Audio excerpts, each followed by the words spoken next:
High দর্শক বন্ধুগণ, আজকে আবারও একটি রিক্রুটমেন্ট বিজ্ঞপ্তি নিয়ে আলোচনা করব। রিক্রুটমেন্টটি সেন্ট্রাল গভর্নমেন্টের রিক্রুটমেন্ট এবং রিক্রুটমেন্টটি মিনিস্ট্রি অফ রেলওয়ে অর্থাৎ রেলওয়ে রিক্রুটমেন্ট বোর্ডের রিক্রুটমেন্ট এবং যেগুলি হবে প্রত্যেকটি পার্মানেন্ট পোস্টে এবং সেখানে বেশ কিছু সংখ্যক কর্মী নিয়োগ করা হবে এবং বিভিন্ন হেলথ সেক্টর, প্যারামেডিক্যাল ইত্যাদি বিভিন্ন ডিপার্টমেন্ট নিয়োগ করা হবে। তো আজকের ভিডিওতে আমি সেই রিক্রুটমেন্টের বিস্তারিত বিবরণ নিয়ে আলোচনা করব। সেখানে অ্যাপ্লিকেশনটি তোমরা কিভাবে করবে এবং অ্যাপ্লিকেশনটি কবে থেকে শুরু হচ্ছে, অ্যাপ্লিকেশনের লাস্ট ডেট কবে এবং সেই সাথে কোন কোন পোস্টের জন্য কতগুলি করে শূন্যপদ আছে এবং এজ লিমিট কী রেখেছে, সেই সাথে এর পে লেভেল কত, সমস্ত কিছু আজকের ভিডিওতে আলোচনা করব। সেই সাথে আরও বলে রাখি যে এই রিক্রুটমেন্টটি যেহেতু রেলওয়ে রিক্রুটমেন্ট বোর্ড অর্থাৎ RRBতে, সেক্ষেত্রে অল ওভার ইন্ডিয়াতে কোন কোন RRB বোর্ডের আন্ডারে শূন্যপদগুলি আছে সেগুলিও আজকের ভিডিওতে আলোচনা করব। তাই অবশ্যই দর্শক বন্ধুগণ ভিডিওটি প্রথম থেকে শেষ পর্যন্ত দেখো, যাতে করে তোমাদের এই রিক্রুটমেন্ট সংক্রান্ত যে সমস্ত কোয়ারিগুলি আছে আশা করি সবই সলভ করে দিতে পারবো। তো দর্শক বন্ধু, আমরা সরাসরি সেই ডিসপ্লেতে যাব।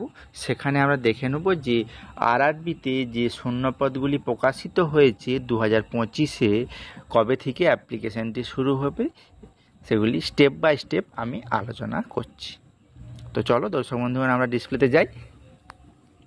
Government of India, ministry of railway, railway recruitment board, যেটা সেন্ট্রালাইজ এমপ্লয়মেন্ট নোটিশ CEN নম্বর 03/2025, যেখানে recruitment of various post of paramedical ক্যাটাগরিতে বিভিন্ন পোস্টে নিয়োগ করা হবে। সেখানে বলে দিয়েছে যে রিক্রুটমেন্টটি যে হবে, সেই রিক্রুটমেন্টটি application are invited from the eligible candidate for the post of paramedical category given in the table below। মানে কোথায় কতগুলি আছে সেগুলি নিচে দেওয়া আছে, অবশ্যই আমি একে একে তোমাদের দেখানোর চেষ্টা করছি। The last date submission of application 8/9/2025। Okay, এবং এই যে অ্যাপ্লিকেশানটি হবে থ্রু অনলাইন মোড, পুরোটি হবে অনলাইনের মাধ্যমে হবে। ওকে, ইম্পর্টেন্ট কিছু ডেট আছে, সেই ডেটগুলি আমরা এখন দেখে নেব। ওপেনিং ডেট অফ অ্যাপ্লিকেশান কবে? 9th August 2025, অর্থাৎ যেটা 9ই আগস্ট 2025 থেকে অ্যাপ্লিকেশান প্রক্রিয়াটি শুরু হবে, চলবে কতদিন? Closing date for submission application 8 September 2025, অর্থাৎ প্রায় 1 মাস ধরে এই অ্যাপ্লিকেশানটি চলবে, 9ই আগস্ট থেকে 8ই সেপ্টেম্বর পর্যন্ত। এরপরে আমরা দেখব যে নেম অফ পোস্ট, সে সঙ্গে পে লেভেল।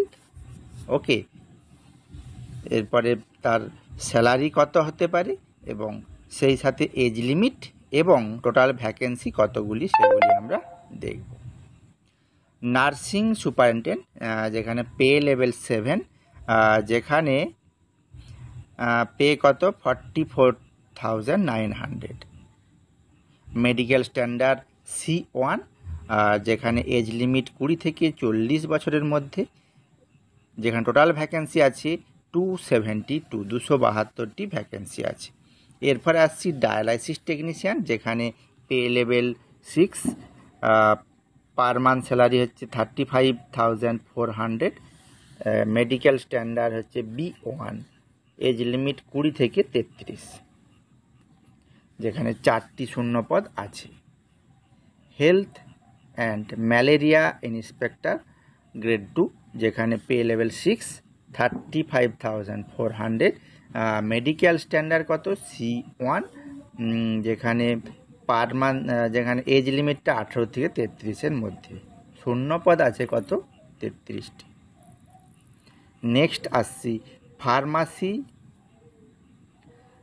এন্ট্রি গ্রেড, যেখানে pay level pharmacy entry grade 5, যেখানে পার মান্থ স্যালারি হচ্ছে কত? 29,200। Medical standard C2, age limit 20 থেকে 35। শূন্য পদ আছে 105, অর্থাৎ 105টি শূন্য পদ। এরপরে আসছি radiographer X ray technician, pay level 5, per month salary হিসাবে 29,200।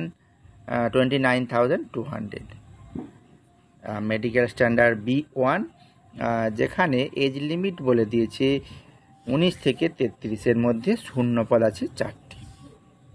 ইসিজি টেকনিশিয়ান, যেখানে পে লেভেল 4, যেখানে পার মান্থ স্যালারি 25,500।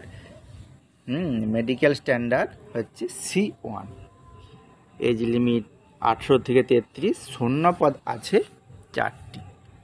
এরপরে আসছি ল্যাব অ্যাটেন্ডেন্ট গ্রেড 2, যেখানে বেসিক পে লেভেল কত? পে লেভেল 3, এবং ইনিশিয়াল পে হচ্ছে 21,700।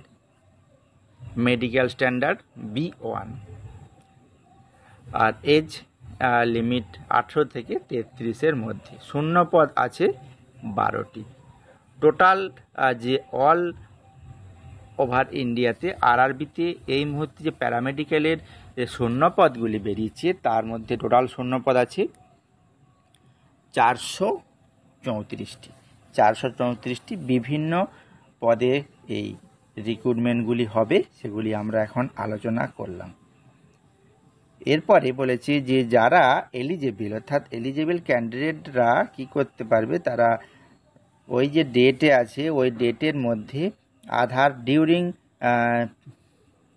Feeling of online application in order to avoid inconvenience the আর additional delay due to special details ইত্যাদি। মানে তোমাদের বলেছে যে ওই নির্দিষ্ট সময়ের মধ্যে যারা এলিজিবল তারা অনলাইনে এই আবেদনটি করতে পারবে।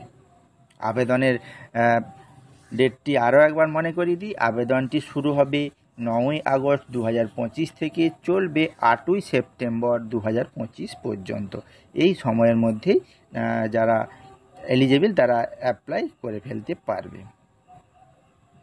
ওকে, অ্যাপ্লিকেশানটি যে বেরিয়েছে দিল্লি CEN 03/2025 এই নোটিশ নাম্বারে এই অ্যাডভার্টাইজমেন্টটি বেরিয়েছে। এরপরে আমরা দেখব যে কোন কোন সার্কেলে এই শূন্যপদগুলি আছে। ওয়েবসাইট সহ দিয়ে দিয়েছে আরআরবির কোন কোন এতে। আহমেদাবাদ, তার নিচে ওয়েবসাইটটি দিয়েছে। আহমেদাবাদ, আজমির, ভোপাল, ভুবনেশ্বর, বিলাসপুর, চণ্ডীগড়, চেন্নাই, গুয়াহাটি, জম্মু শ্রীনগর, কলকাতা, মালদা, মুম্বাই, মুজফ্ফরপুর, পাটনা, প্রয়াগরাজ, রাঁচি, সিকেন্দ্রাবাদ, শিলিগুড়ি, বেঙ্গালুরু, গোরখপুর। এই যে জায়গাগুলি আছে, এই জায়গাগুলিতে এই শূন্য পদগুলি আছে। অবশ্যই তোমরা যারা এলিজিবল তারা অ্যাপ্লাই করে ফেলতে পারো। ওকে, এবং নিচে এখানে দিয়ে যে অ্যাডভার্টাইজমেন্ট নাম্বারটিও পাশে দেওয়া আছে, সেই সাথে ডেটটা হচ্ছে 26/7/2025। তো অতএব আজকে সেই সেন্ট্রাল গভর্নমেন্টের যে রিক্রুটমেন্ট আরআরবিতে, অর্থাৎ রেলওয়ে রিক্রুটমেন্ট বোর্ডে, যেখানে বেশ কয়েকটি শূন্যপদ প্যারামেডিক্যাল গ্রুপে প্রায় 434টি, অর্থাৎ শূন্যপদের সংখ্যাও যথেষ্ট, এবং কোথায় কতগুলি করে শূন্যপদ সেগুলি আমরা আজকের ভিডিওতে আলোচনা করলাম। তো দর্শক বন্ধুগণ, তোমরা যারা এলিজিবল তারা অ্যাপ্লাই করে ফেলো, এবং অবশেষে বলি, যারা আমার চ্যানেলে এখনও সাবস্ক্রাইব করনি তারা অবশ্যই সাবস্ক্রাইবের সাথে সাথে অল নোটিফিকেশান অপশানটি এনাবেল করে দিতে ভুলো না, যাতে করে এই হেলথ রিক্রুটমেন্ট সংক্রান্ত সমস্ত আপডেট তোমরা সাথে সাথে পেয়ে যেতে পারো।